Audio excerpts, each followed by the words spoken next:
Last week, the internet was lit up with the news and corresponding videos showing United Airlines calling the cops on a paying customer so they could remove him from the seat that he paid for so one of their employees could fly instead. The customer was actually bloodied in the interaction, and at some point he ended up running back onto the plane, bleeding and confused. It was really horrible. It was an obvious PR nightmare for United, immediately making everyone forget that just a few days prior, Pepsi tried to sell their sugar water by co-opting Black Lives Matter and anti-Trump protests.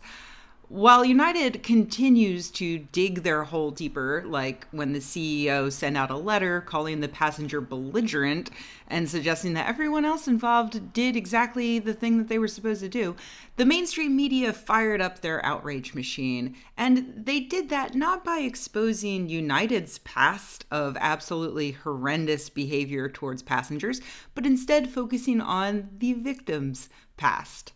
They found out his name, and then they dug up his criminal history, publishing it without any concern for whether or not it was relevant to the actual story.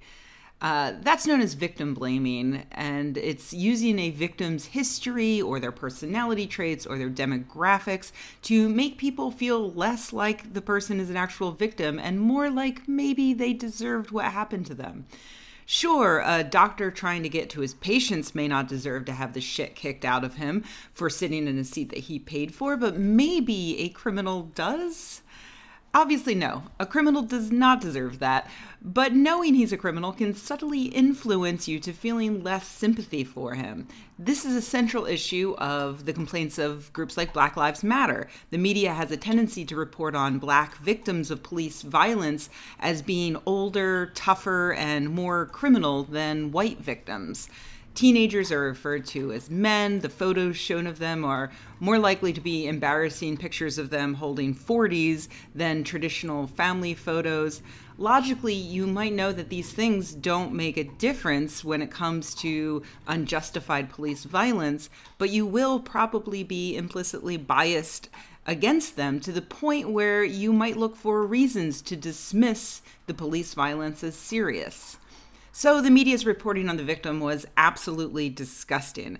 Yesterday morning, I woke up to tweets on my timeline saying that it was actually even worse because the media dug into the past of a completely different person with a similar name to the victim. So not only were they already completely immoral, but they were also incapable of simple fact-checking. Last week, I made fun of H3H3 for calling out a lack of fact-checking in the Wall Street Journal when he hadn't, actually fact-checked. So I searched high and low for proof that the media had got the wrong guy, and what I found was that they actually did have the right guy. The rumor was due to internet detectives who screwed up, dragging a second victim into the story as people passed along the unverified lie. It wasn't purposeful. The internet detectives were amateurs, and they screwed up, as internet detectives often do. But they put their information out on the internet without verifying it by even calling the person that they thought was actually the victim.